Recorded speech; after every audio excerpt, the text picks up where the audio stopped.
the president felt confident enough to tease Rick Santorum, a primly conservative Catholic and one of the Republicans' few putative White House hopefuls, to insist that he would decline any invitation to a gay marriage. Putative means reputed or generally accepted as, but not necessarily proven. Usually it's used for putative fathers, where the mother says, that's the guy, and where he may even agree, yeah, it's probably me, but they're still not completely sure. So maybe they have to wait for the baby to come along, or who knows what happens. But in this case, putative means the presumed father. It can also be used in other contexts too. For example, if there is a politician who has not announced their candidacy yet, but people just assume they're going to be a candidate, or they're even going to be the presumed candidate, then they would also be a putative candidate. So, for example, a lot of people have been saying that Hillary Clinton is the putative Democratic candidate for president. She hasn't even been in the primaries yet, and everybody's already assuming that she's going to win.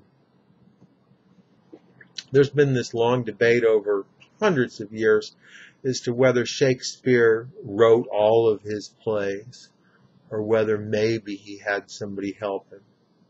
But regardless, he is still the putative author of all of the plays, and no one else has been able to come up with any other person that they can identify who they can credit with any of his work at all. There was a show, Jerry Springer, which was on years ago, where they would get unmarried mothers on the show with the putative fathers, and they would have a DNA test to find out if they were really the fathers or not.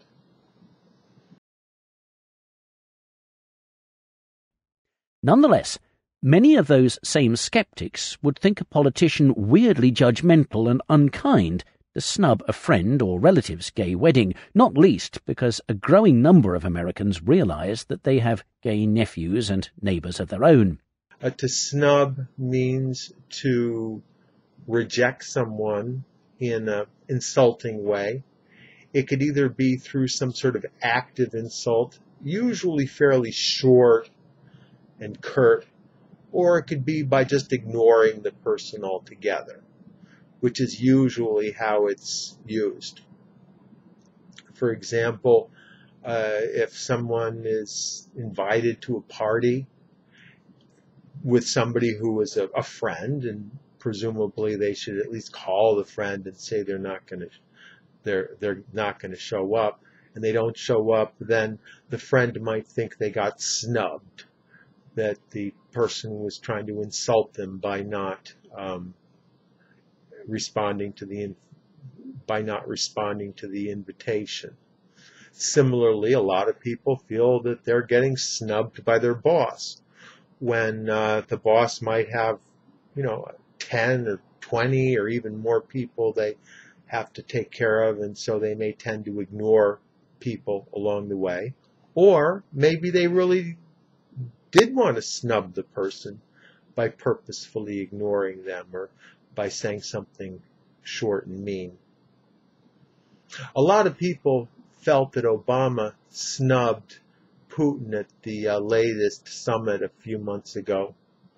But Obama said, look, there were 50 world leaders. I didn't have a chance to talk to every single one, and I was certainly not trying to snub Putin. One of the main attractions of the United States for immigrants was that they could start a new life and deal with other people on an equal basis. In Europe, the social situation tended to be much more stratified, and typically people that were in the higher social classes would tend to snub people in the lower social classes and not really give social relations much of a chance. That's all for today. Tom Taylor is an ESL tutor. He teaches English in the United States and outside all over the world using Skype. He can be reached at his website, which is esl-fullsteamahead.com. click on this link and check out his website and email with questions. Thank you, Tom, and I'll talk to you next time. Thank you.